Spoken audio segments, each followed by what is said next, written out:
Hello student, I am Viv and welcome to visual maths classes again. आज हम लोग देखेंगे इनवर्स ट्रिग्नोमेट्रिक फंक्शंस के डोमेन और रेंज। सारे इनवर्स ट्रिग्नोमेट्रिक फंक्शंस के हम लोग आज डोमेन और रेंज को डिस्कस करेंगे, ठीक है।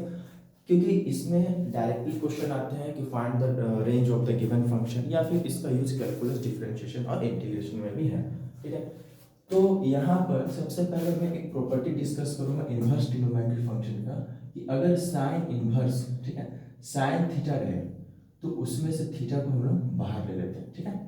कॉस इनवर्स कॉस थीटा रहे तो ये प्रॉपर्टी के अकॉर्डिंग थीटा बाहर होगा, ठीक है। इसी तरह tan inverse tan theta, sec inverse sec theta, cosec inverse cosec theta and so on. लेकिन साइन इनवर्स साइन थीटा हो या cos inverse cos theta and so, कोई भी प्रॉपर्टी हो, ये थीटा तब भी बाहर आएगा जब आपको उसका रेंज पता होगा। वो इनवर्स ट्रिग्नोमेट्रिक फंक्शन का रेंज पता होना चाहिए इसके लिए, ठीक है। तो यहाँ पर हम वही रेंज और डोमेन को डिस्कस करेंगे। पहले तो मैं ये बताना चाहूँगा कि y is equal to f x. ये क्या है? एफ एक्स इधर क्या फंक्शन। अब जब इसे हम इनवर्स फंक्शन के फॉर्म में लिखेंगे तो x is equal to f inverse y। लेकिन ये कब पॉसिबल है? जब गिवन फंक्शन क्या हो? 1 1 ऑन 2। आपको चेक करना हो कि वो फंक्शन क्या होना चाहिए, 1 1 ऑन 2। ऑन 2 का मतलब हो गया कि सेट बी में सेकेंड सेट में जब फर्स्ट सेट से जो इमेज का फॉर्मेशन होगा उसका एक सेट लेंगे और वो सेट कोडोमेन के इक्वल हो जाए। Means range of given function equal to codomain of a given function. Means on to 1 1 का मतलब वन एलिमेंट पर वन इमेज, वन एलिमेंट पर वन इमेज, वन एलिमेंट पर मींस क्या होगा, 1 1 ऑन टू को ही हम लोग क्या बोलेंगे, फंक्शन है ना। और ये इसका इनवर्स करेंगे तो एफ इनवर्स इधर क्या invertible function when given function is 1 1 on 2। अब हम लोग इस पर डिस्कस करेंगे कि सारे इनवर्स ट्रिग्नोमेट्रिक फंक्शंस के डोमेन और रेंज क्या हो, ठीक है। अब जैसे फर्स्ट, अगर मैं first function y is equal to sine inverse x लूं, ठीक है, तो इस केस में जब inverse trigonometric function sine inverse का हो तो डोमेन और रेंज, ठीक है। तो रेंज साइन इनवर्स x का डोमेन होगा क्लोज इंटरवल ऑफ -1 to 1, और रेंज जो होगा वो होगा क्लोज इंटरवल ऑफ -π/2 से π/2, ठीक है। अब यहाँ पर ये जो प्रॉपर्टी है sign inverse sine theta, theta बाहर आएगा तो वो थीटा क्या है, तो y की जगह पर, means y is the range. और वही रेंज किसके अंदर होना चाहिए, तो -π/2 से लेकर π/2 तक, इसके बीच, और दोनों वैल्यू एक्सेप्टेबल है। यानी हम बोल सकते हैं कि इस प्रॉपर्टी में जो थीटा हो रहा है वो थीटा किसका बात हो रहा है, तो थीटा हो रहा है belongs to close interval of -π/2 से π/2। यानी यहाँ पर कोई भी वैल्यू हो वो यूं ही बाहर नहीं आ जाएगा, वो वैल्यू इस इंटरवल के बीच लाई करना चाहिए तो ही वो वैल्यू बाहर आएगा, और ये प्रॉपर्टी डिफाइन होगा गिवन इंटरवल के लिए, ठीक है। उसी तरह cos inverse theta, cos inverse theta लेंगे तो y इज इक्वल टू, यहाँ पर लेते हैं कॉस इनवर्स x, तो इसका भी डोमेन होगा -1 to 1, और इसका रेंज क्या होता है, close interval of -1 to 1 is a domain, and range होता है close interval of 0 to close interval of pi. यानी इसमें जब हम लोग थीटा बाहर निकालेंगे तो यहाँ पर थीटा होगा क्लोज इंटरवल ऑफ 0 to पाई के बीच बिलोंग करेगा, ठीक है। अब यहाँ पर थोड़ा एक इसमें देख लेते कि ऐसा क्यों हो रहा है। सबसे पहले किसी भी फंक्शन का डोमेन, ठीक है, क्या होता है, तो डोमेन के अकॉर्डिंग क्या निकालते हैं हम लोग, रेंज निकालते हैं। डोमेन क्या है, x का वैल्यू। अगर हम लोग कार्टेशियन प्लेन में x एक्सिस और y एक्सिस का बात करें, ठीक है, तो x एक्सिस जो होता है, x एक्सिस से हम लोग किसका वैल्यूज निकालेंगे, x का निकालेंगे, और y एक्सिस में y का वैल्यू निकालेंगे। तो all possible values of x for which f(x) exist, तो x का सारा पॉसिबल वैल्यू जिसमें गिवन फंक्शन f(x) क्या हो, एग्जिस्ट हो, तो वही पॉसिबल वैल्यूज को हम लोग क्या बोलेंगे, डोमेन बोलेंगे। और उसके अकॉर्डिंग ही जो y का वैल्यू निकलता है उसे क्या बोलेंगे, रेंज बोलेंगे। यानी हम बोल सकते हैं कि सारा का सारा x एक्सिस अगर फर्स्ट सेट हो तो डोमेन होगा, और y एक्सिस अगर सेकंड सेट हो तो कोडोमेन होगा, और x एक्सिस में x के वैल्यू के अकॉर्डिंग y का वैल्यू निकलता है। क्योंकि लोग जानते हैं कि y is equal to f(x) में x इंडिपेंडेंट वेरिएबल है, और x हम लोग पुट करते जाएंगे तो उसके अकॉर्डिंग y डिपेंडेंट वेरिएबल निकलते जाएगा। तो y एक्सिस अगर पूरा कोडोमेन रिप्रेजेंट कर रहा है तो उसके अंदर वाला वैल्यू निकलने वाला क्या होगा, रेंज। तो डोमेन ऑफ एफ के लिए कुछ नहीं, बस आपका कॉन्सेप्ट इतना होना चाहिए कि डोमेन ऑफ एफ में एक्स का वैल्यू, तो एक्स का वैल्यू किससे निकल कर आता है, एक्स एक्सिस से बाहर आता है, means all possible values of x for which f x exist, और एक्स एक्सिस हो या वाई एक्सिस हो, वैल्यू माइनस इन्फिनिटी से इन्फिनिटी, और इसमें वैल्यू माइनस इन्फिनिटी से इन्फिनिटी लाई करता है, ठीक है। तो उसी तरह अगर हम लोग पहले इन्वर्स ना लें, पहले हम लोग क्या लें, y is equal to sine x, इसे समझने के लिए, ठीक है। ये क्या, एक ट्रिग्नोमेट्रिक फंक्शन है, और ट्रिग्नोमेट्रिक फंक्शन में अगर हम लोग ध्यान दें तो ये क्या होता है, 0 डिग्री, ठीक है, ये 90 डिग्री, ये हो जाएगा पाई, ये हो जाएगा 3 पाई बाई 2, ये हो जाएगा 2 पाई, ये हो जाएगा 5 पाई बाई 2, इसी तरह एंड सो। इधर नेगेटिव लेते हैं, माइनस पाई बाई 2, ठीक है, minus pi, minus 3 pi by 2, minus 2 पाई, है ना, माइनस 5 पाई बाई 2, इसी तरह एंड सो। अब हम लोग साइन को पहले समझते हैं, ठीक है, उसके बाद सब में वैसे ही होगा। अगर साइन 0 डिग्री का वैल्यू लेते थे और यहाँ पर हम ले लेते 1 और -1, तो साइन एक्स, एक्स का मतलब हो गया all possible values of x for which f x exist. Sine 0 degree 0 होता है तो y का वैल्यू उसी जगह होगा। अगर हम लोग x का वैल्यू में पाई बाई 2 लेते तो साइन 90 डिग्री लेंगे, तो x का जगह 90 डिग्री तो y का 1, साइन 90 डिग्री पर 1, साइन पाई पर क्या होगा 0, साइन 3 पाई बाई 2 पर -1, साइन 2 पाई पर 0, साइन 5 पाई 2 पर 1, 5 पाई बाई 2 पर 1। अगर हम लोग माइनस पाई बाई 2 लेंगे तो पाई बाई 2 का 1 माइनस कर दिए तो -1, तो वो नीचे होगा, फिर इस पर 0, फिर इस पर क्या होगा 1, इस पर 0, इस पर 1 और ये -1, ठीक है। अब जब हम लोग इसका ग्राफ ड्रॉ करेंगे तो ये क्या होगा, ऐसे ऐसे मूव करेगा एक्स एक्सिस, ठीक है।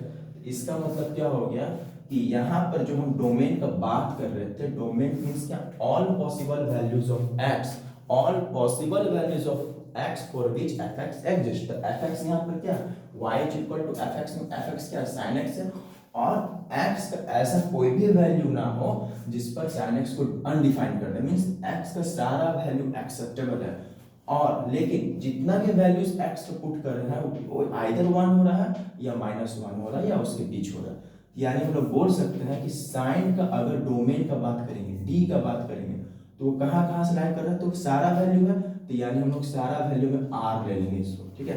और r का मतलब हो गया x greater than minus infinity और लेस देन इन्फिनिटी, हम लोग इन्फिनिटी को घेर नहीं सकते, ठीक है। तो माइनस इन्फिनिटी से प्लस इन्फिनिटी के बीच में सारा वैल्यू एक्सेप्टेबल है, all possible values of x for which f x exist, सारा में निकल रहा है वैल्यू, ठीक है। और जब रेंज का बात करेंगे तो रेंज किसके अंदर होगा, कोडोमेन को, तो मतलब y एक्सिस था कोडोमेन और उसके बीच वैल्यू आ रहा है -1 to 1, यानी इसका रेंज क्या होना चाहिए, -1 to 1 के बीच ही लाई करते रह जाएगा, ठीक है, ऑसिलेट करते रह जाएगा -1 to 1, यानी हम लोग बोल सकते हैं। अब जैसे अगर हम लोग इसको इनवर्स फंक्शन में कन्वर्ट करें, y is equal to sine x है तो x इज इक्वल टू क्या हो जाएगा, साइन इनवर्स y, ठीक है। और x के जगह पर हम क्या लिख सकते हैं, f inverse y is equal to sine inverse y, ठीक है। यानी हम बोल सकते हैं f inverse x is equal to sine inverse x। ये क्या होगा, इनवर्स ट्रिग्नोमेट्रिक फंक्शन हो गया। यानी हम बोल सकते हैं कि अगर फर्स्ट सेट f था तो second set b to a जाएंगे तो वो f इनवर्स a होगा, ठीक है, a टू b f था तो b to a f inverse होगा। यानी फर्स्ट सेट f के लिए जो डोमेन था a और कोडोमेन था b, लेकिन जब इनवर्स जाएंगे तो इनवर्स में क्या हो रहा है कि जो f के लिए कोडोमेन था वो f इनवर्स के लिए क्या हो जाएगा, डोमेन हो जाएगा, और जो f के लिए डोमेन था वो f इनवर्स के लिए कोडोमेन हो जाएगा। यानी हम लोग बोल सकते हैं ना कि साइन इनवर्स y यानी sine inverse x, sine x का जब इनवर्स करेंगे तो यानी ये ग्राफ भी इनवर्स हो जाएगा और ऐसे करके ये पास होगा। यानी हम लोग बोल सकते हैं कि इसमें रिजल्ट क्या आएगा कि जो भी ग्राफ ऐसा करके पास होगा उसमें डोमेन को रिप्रेजेंट करने के लिए कौन सामने आएगा, y, और रेंज को रिप्रेजेंट करने के लिए कौन सामने आएगा, x। यानी हम बोल सकते हैं कि इसमें जो रेंज बन रहा था -1 to 1, इनवर्स के केस में यही क्या हो जाएगा, डोमेन। यानी इनवर्स के केस में डोमेन -1 to 1, और रेंज के केस में जो हम लोग देखे थे डोमेन के case range becomes domain, and domain जो था वो x का सारा वैल्यू था, इसमें हम लोग सारा वैल्यू ले सकते हैं रेंज के केस में, क्योंकि domain becomes range in this case. लेकिन यहाँ पर सारा वैल्यू ना लेकर हम लोग क्या लेते हैं, सिर्फ ये दोनों वैल्यू बीच में दिखाते हैं, -π/2 से π/2। ऐसा इसलिए क्योंकि इसमें बाकी एंगल्स का रिपीटेशन सेम रहता है, π/2 फिर आगे जाके 1 आएगा, फिर और भी कोई -1 रिप्रेजेंट करेगा, आगे और भी वैल्यूज -1 1 -1। तो इसी के लिए हम लोग पर्टिकुलर वैल्यू लेते हैं, इनिशियल वैल्यू लेते हैं, जिसको हम लोग प्रिंसिपल वैल्यू भी कहते हैं, और रेंज में सारा r गुना रख के सिर्फ -π/2 से π/2 का रखा गया। ठीक है, तो आपने ये देखा कि यहाँ पर कोई ट्रिग्नोमेट्रिक फंक्शन हो, उसका डोमेन इनवर्स में रेंज हो जाएगा और उसका रेंज इनवर्स में क्या हो जाएगा, डोमेन हो जाएगा। ठीक है, अब यहाँ पर नेक्स्ट हम लोग देखते हैं क्या, कॉस इनवर्स के बाद बाकी के ट्रिग्नोमेट्रिक फंक्शंस का जो इनवर्स होगा वो इसी तरह से एग्जिस्ट करेगा। ठीक है, अब यहाँ पर sec inverse, cot inverse, tan inverse, cosec inverse बाकी को लोग डिस्कस करेंगे। तो y इज इक्वल टू अगर टेन इनवर्स x हो, ठीक है, तो इसका डोमेन होगा r और इसका रेंज होता है ओपन इंटरवल ऑफ -π/2 से π/2। ओपन इंटरवल को हम लोग ऐसे भी डिनोट कर सकते हैं, -π/2 से π/2। ठीक है, अब यहाँ पर थर्ड नेक्स्ट क्या है, y is equal to cosec inverse x। ठीक है, तो कोसेक इनवर्स x इसका डोमेन का अगर बात करेंगे तो ये हो जाएगा -∞ टू क्लोज इंटरवल ऑफ -1 फिर union close interval of 1 to ∞। ठीक है, और अगर इसका रेंज का बात करेंगे तो रेंज जो साइन इनवर्स है इसका वही होगा, लेकिन यहाँ पर क्या लिखना होगा, क्लोज इंटरवल ऑफ -π/2 से 0। ठीक है, open interval of 0 union open interval of 0 to close interval of π/2। ठीक है, अब नेक्स्ट अगर हम लोग करेंगे y is equal to sec inverse x, इसका डोमेन क्या होगा, same -∞ to close interval of -1 union close interval of 1 to ∞। ठीक है, और रेंज का बात करें तो इसका रेंज 0 से π था, इसमें हम कहते हैं close interval of 0 to open interval of π/2 union open interval of π/2 close interval of π। And next and last हम लोग देखेंगे क्या, y is equal to cot inverse x। Tan inverse x का डोमेन r होता है, तो कॉट इनवर्स x का domain भी क्या होगा, r होगा। और अगर इसका रेंज का बात करेंगे तो वो लाई करेगा ओपन इंटरवल ऑफ 0 टू π। तो रेंज का मतलब किसका हो गया, रेंज हमेशा किसको रिप्रेजेंट करेगा, रेंज जो है y का वैल्यू को रिप्रेजेंट करेगा और डोमेन जो है x का वैल्यू को रिप्रेजेंट करेगा। तो फर्स्ट इसमें से किसी को भी अगर हम ले तो x का वैल्यू होगा वो। ठीक है, मींस अगर क्लोज इंटरवल ऑफ -1 टू 1 है, it means x is greater than equal to -1 less than 1। इसका मतलब ये होगा रेंज y का वैल्यू को रिप्रेजेंट करेगा, तो इसमें क्लोज इंटरवल ऑफ -π/2 से π/2 है, it means y is greater than equal to -π/2 से लेस देन इक्वल टू क्या, π/2।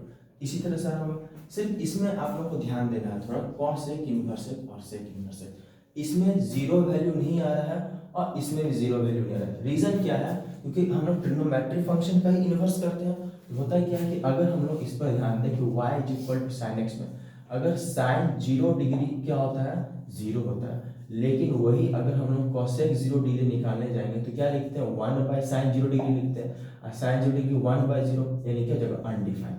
ठीक है, उसी तरह अगर हम लोग cos 90 का वैल्यू लिखते हैं तो ना cos 90 का 0 होता है, और अगर sec 90 का निकालने जाते हैं तो 1/cos 90 यानी 1/0 अनडिफाइंड।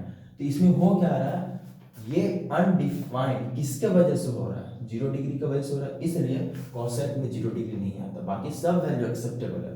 cos में अगर हम लोग बात करेंगे तो cos में sec निकालने पर अनडिफाइंड किसके वजह से हो रहा है, 90 डिग्री की वजह से, इसलिए इसमें 90 डिग्री नहीं आता, और 0 तो खैर किसी में नहीं आएगा, इसलिए 0 हम लोग एक्सेप्ट नहीं करते। ठीक है, तो ये रीजन है। जैसे सिंपल एक अगर क्वेश्चन में दूं 1/x, ठीक है, 1/x एक रेसिप्रोकल फंक्शन है और इसका डोमेन क्या होगा, तो आप बोल सकते हैं कि x की जगह पर हर वैल्यू इसके लिए डिफाइंड है, लेकिन x is not equal to क्या होना चाहिए, 0 होना चाहिए।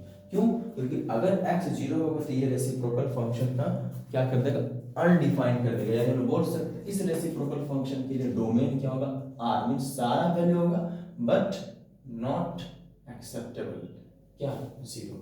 अब यहाँ पर मैं इस क्वेश्चन में आता हूँ कि इस प्रॉपर्टी के अकॉर्डिंग, जैसे एक एग्जांपल देता हूँ कि साइन इनवर्स साइन 3π/4, अगर ऐसे 3π/4 इसका मतलब हो गया 135 डिग्री, लेकिन साइन का खुद का रेंज तो -π/2 से π/2 ही है, तो यानी हम बोल सकते हैं कि इसमें ये 3π/4 इस प्रॉपर्टी के अकॉर्डिंग बाहर नहीं आएगा, हम लोग बोलेंगे इज नॉट इक्वल टू क्या 3π/4, ठीक है।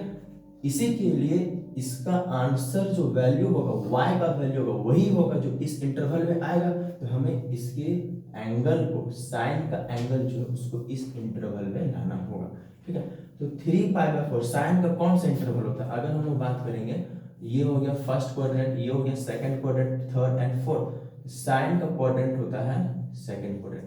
तो 3π/4 को हम लोग क्या लिख सकते हैं यहाँ पर sine inverse sine pi minus π/4, second quadrant के according sine 180 minus theta is equal to क्या होगा साइन थीटा। तो पहले हम लोग 3π/4 को सिंप्लीफाई कर दिए तो पाई माइनस π/4 लिख सकते हैं।